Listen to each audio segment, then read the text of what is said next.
Olá, minha gente, seja muito bem-vindo, seja muito bem-vinda ao canal Aquilauíra Produções, na série Linha Psicanalítica. Hoje vamos mergulhar fundo. Trata-se de um caso clínico devidamente anonimizado, apresentado para fins didáticos, que nos ajuda a pensar uma questão fundamental da clínica. O que acontece quando a angústia não encontra palavra e passa a buscar saída no ato? Neste primeiro vídeo, vamos falar sobre uso de substâncias, frustração, enquadre clínico, transferência e contra-transferência. Para essa conversa estarão comigo dois avatares, Clara, que representa a escuta de iniciante, e Dr. André, que trará provocações clínicas e teóricas. O caso é de uma mulher adulta, que chamaremos de Helena. Ela apresenta uma organização emocional frágil e dificuldade intensa de lidar com frustrações. Ela faz uso de substâncias psicoativas em momentos de tensão, solidão e vazio afetivo. A terapeuta se perguntava se deveria continuar o atendimento ou encaminhar a paciente para a avaliação mais ampla e possível internação. A questão clínica central não é apenas como fazer essa paciente parar de usar droga. A pergunta psicanalítica é outra. Que função essa droga ocupa na economia psíquica dessa paciente? Howie, quando ouvimos um caso assim, a primeira reação é pensar que a droga precisa ser eliminada imediatamente. Mas a psicanálise parece fazer outra pergunta, não é? Exatamente, Clara. A psicanálise não nega o risco do uso de drogas. Dependendo do caso, é necessário cuidado médico, familiar e institucional. Mas a escuta psicanalítica não pode se limitar à moralização do sintoma. A droga pode ser uma tentativa de anestesiar a angústia. Pode ser uma tentativa de preencher o vazio. Pode ser uma forma de responder rapidamente a uma frustração que o sujeito não consegue elaborar. Nesse sentido, podemos pensar a droga como uma atuação. Onde a palavra falha, o ato aparece. Perfeitamente. Quando o sujeito não consegue simbolizar a dor, ele pode agir a dor. O corpo e o comportamento entram em cena para dizer aquilo que ainda não pôde ser dito. Esse caso também nos ensina sobre o lugar do analista. Pacientes com intenso sofrimento convocam o terapeuta a ocupar lugares muito delicados. Mas a clínica exige enquadre. Mas manter distância não pode parecer frieza? Não, distância analítica não é frieza, é cuidado. O analista precisa estar presente, mas não capturado. Precisa escutar, mas não se misturar. Precisa acolher, mas não substituir a vida do paciente. Há uma frase importante para pensarmos. O paciente precisa estar só, mas não abandonado.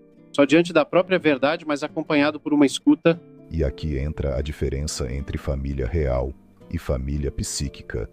Exatamente. O que interessa à análise é a família internalizada. A mãe da cabeça do paciente, o pai do seu coração, os irmãos da sua fantasia, os objetos que habitam sua história inconsciente.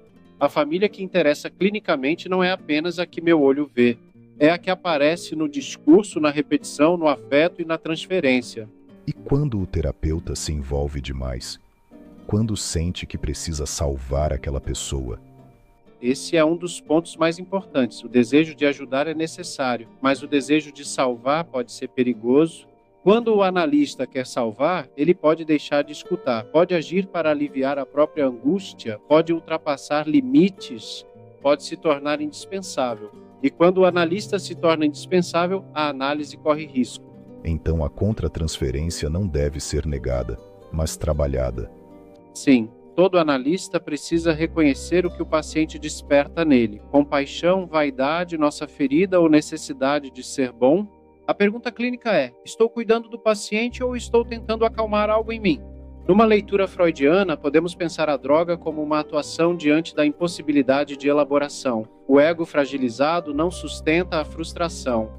Numa leitura winnicottiana, podemos perguntar: houve falhas na experiência de sustentação? Essa paciente aprendeu a estar só na presença de alguém ou o estar só se tornou insuportável? Numa leitura lacaniana, a droga pode aparecer como tentativa de tamponar a falta, criando um curto-circuito diante da angústia e da castração simbólica. E numa leitura kleiniana, podemos pensar nas defesas primitivas, na cisão, na idealização e na dificuldade de integrar objetos bons e maus. Mas em qualquer uma dessas leituras, o ponto central permanece. O sintoma precisa ser escutado antes de ser apenas combatido. Neste primeiro vídeo, vimos que o uso de substâncias pode ser pensado como uma tentativa precária de lidar com a frustração, o vazio e a angústia. A pergunta não é apenas como fazer a paciente parar, mas também que dor ela tenta calar, que falta ela tenta preencher. No próximo vídeo vamos continuar essa reflexão com um caso infantil, uma criança que só consegue evacuar na fralda.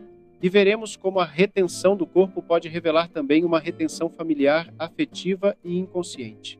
Se essa reflexão fez sentido para você, inscreva-se no canal, deixe seu comentário e acompanhe a série Linha Psicanalítica.